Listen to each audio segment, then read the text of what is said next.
Breaking news, আগামীকাল বৃহস্পতিবার থেকে সারা বাংলাদেশে কমপ্লিটলি শাটডাউন।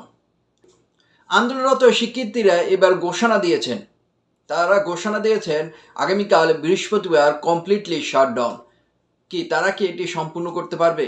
কমপ্লিট শাটডাউনের মধ্যে আওতায় কি পড়ে, তারা কি বলছে?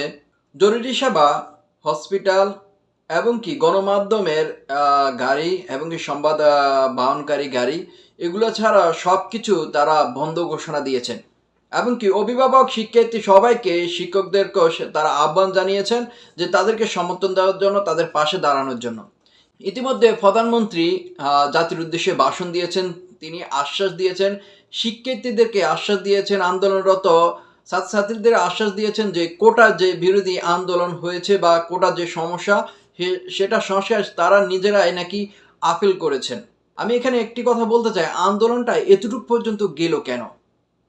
এতটুকু পর্যন্ত গেল? এতটি মানুষের জীবন কেন গেল? এর দায়ভার কে নিবে? এখনো যে ঘটনাটা ঘটতেছে, যে ঘটনাটা চলতেছে, এর দায়ভার কে নিবে? ইতিমধ্যে প্রধানমন্ত্রী ঘোষণা দিয়েছেন যে যারা এই দুনিয়া থেকে চলে গেছে তাদের পরিবারের সবকিছু দায়িত্ব সেই নিবেন। এই কথাগুলো কিন্তু আগেও বলা দরকার ছিল। এই ঘটনা কিন্তু এতটুকু পর্যন্ত যেত না। হ্যাঁ, প্রধানমন্ত্রী নাকি আপিলও করেছেন।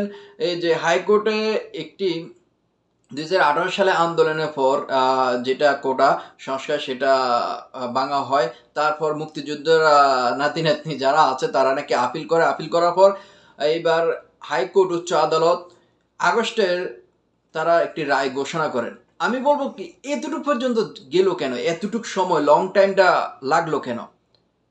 প্রধানমন্ত্রী বা হাইকোর্ট কি পারতো না যে সময়টা আরো সংক্ষিপ্ত আনার জন্য? এতদিন আন্দোলন করা লাগলো কেন? এতদিন কেন লাগলো? এটা আমার প্রশ্ন নয়, হাজারো মানুষের সেই একই প্রশ্ন। যাই হোক, আগামীকাল থেকে সারা বাংলাদেশে শাটডাউন। ইতিমধ্যে কিন্তু আমরা অনেক জায়গায় দেখতে পাচ্ছি যে পুলিশের সাথে আন্দোলনরত শিক্ষার্থীদের সাথে নানান ধরনের ঝামেলা হচ্ছে। আর কত? অনেকে আবার এইদিকে উস্কানিমূলক পোস্ট করছে, অনেকে অনেক ধরনের গুজব রটাচ্ছে, আবার অন্যদিকে একদল মহল স্বার্থ হাসিলের জন্য উঠু পড়ে লেগেছে। কত শিক্ষার্থীদের জীবন গেলে এটা সংস্কার হবে কোটাটা? শুধু তারা কি আন্দোলন করছে তাদের নিজেদের জন্য না?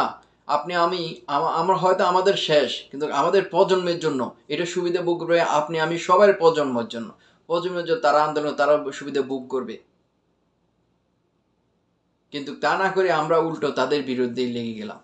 দুঃখজনক ঘটনা, দুঃখজনক বিষয়। অন্তত তাদের পাশে দাঁড়ান।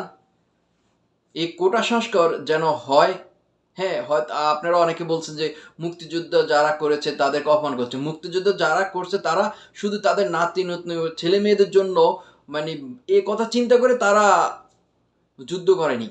তারা গোটা বাংলাদেশের জন্য চিন্তা করে যুদ্ধ করেছেন। তারা নিজের স্বার্থের জন্য নয়, তাদের নাতি নাতনি, ছেলে মেয়ের এই একটি চাকরির জন্য তারা এত কষ্ট ত্যাগ স্বীকার করেনি।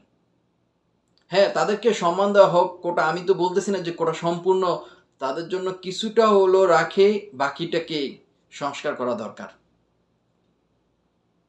যাই হোক, ভালো থাকবেন। ভিডিওটা ভালো লাগলে অবশ্যই শেয়ার করে দিবেন। আর যারা যেখানে আছেন অবশ্যই সাবধানে থাকবেন। আমি চাই সুষ্ঠু সমাধান, বিতর্ক নয়, সমাধানের পথ। আর চাই না কারো মায়ের বুক খালি হোক। ধন্যবাদ সকলকে। আসসালামু আলাইকুম।